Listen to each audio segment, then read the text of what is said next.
Hi, my name is Brenda O'Reilly McLennan and I am Coach B. I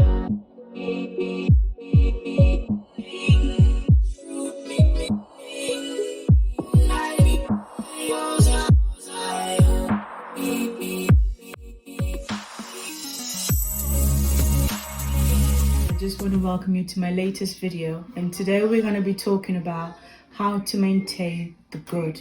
What does that actually even mean? The good, it differs for everybody, and good is defined as something that is desired or approved of a high standard.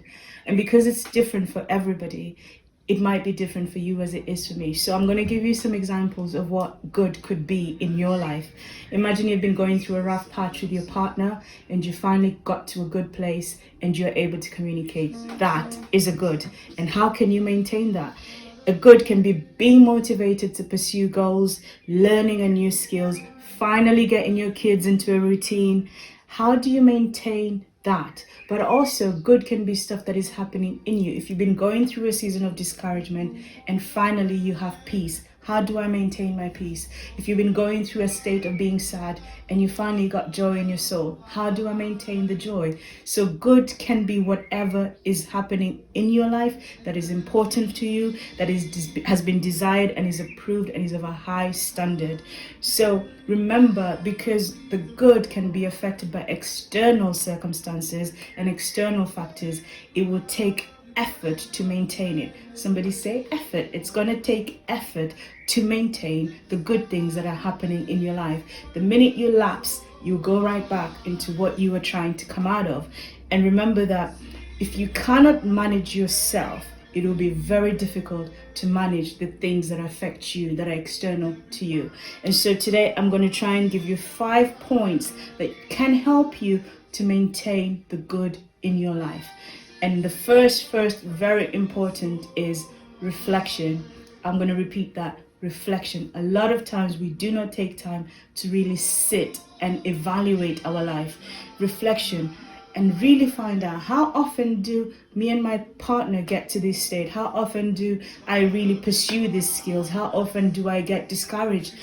Get to the point where you understand your triggers, you understand the season that you're in. Reflect on your strengths, your weaknesses. Reflection will give you the ability and the strategies to maintain the good, because once you can recognize the areas or the triggers or the external factors that come and rob you of your good, you put effort in to maintain it.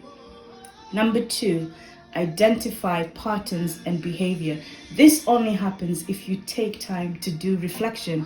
If you don't take time and pay attention to the things that are going on inside you, the things that are going on outside of you, you won't know what the patterns are. You won't know what you're repeating every day.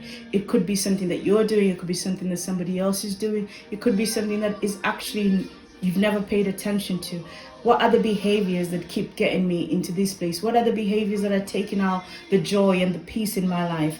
And then once you know what the patterns are, once you know what the behavior, because you've done reflection, you'll be able to evolve, you'll be able to change, you'll be able to renew because you're learning. And number 3 is accountability. This thing is happening to you. This thing is affecting you.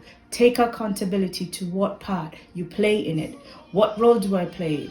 Get someone to help by holding you accountable to make sure that you do not fall back into repeating patterns, into bad behaviors, into bad ways. Take accountability and own the fact that this good matters to me, so I have to do what it takes to maintain it. Remember, it is your responsibility, your joy, your peace, the skill, your children in routine, communication in your relationship. Take accountability and do what you're supposed to do to maintain it. Number 4, strategize. Put things in place that will help you maintain this thing. First of all, you have to identify how important is it to you to maintain, and how do you get that? And this is how accountability plays, identifying your patterns plays in, and reflection plays in. And number 5, reinforcement. One thing about behavior, if it's good, reinforce it enough and all of a sudden it becomes a part of you. God is able to keep you from falling. God is able to give you good success. God is able, but you have to reinforce these things that He says about you. You have to identify what is going wrong, find solutions, strategize, put things in place, and then make sure that you work and do the work to maintain, to reinforce, and keep the good that is in your life. That's all my 5 points, but I shall repeat them before I go. Reflection, identify patterns and behaviors, take accountability, strategize, and always reinforce. Because remember, the good matters, and you have to put the work to maintain the good things that are in your life. I hope you're encouraged, and give me some feedback and we can talk about it. All right, take care. I am Coach B.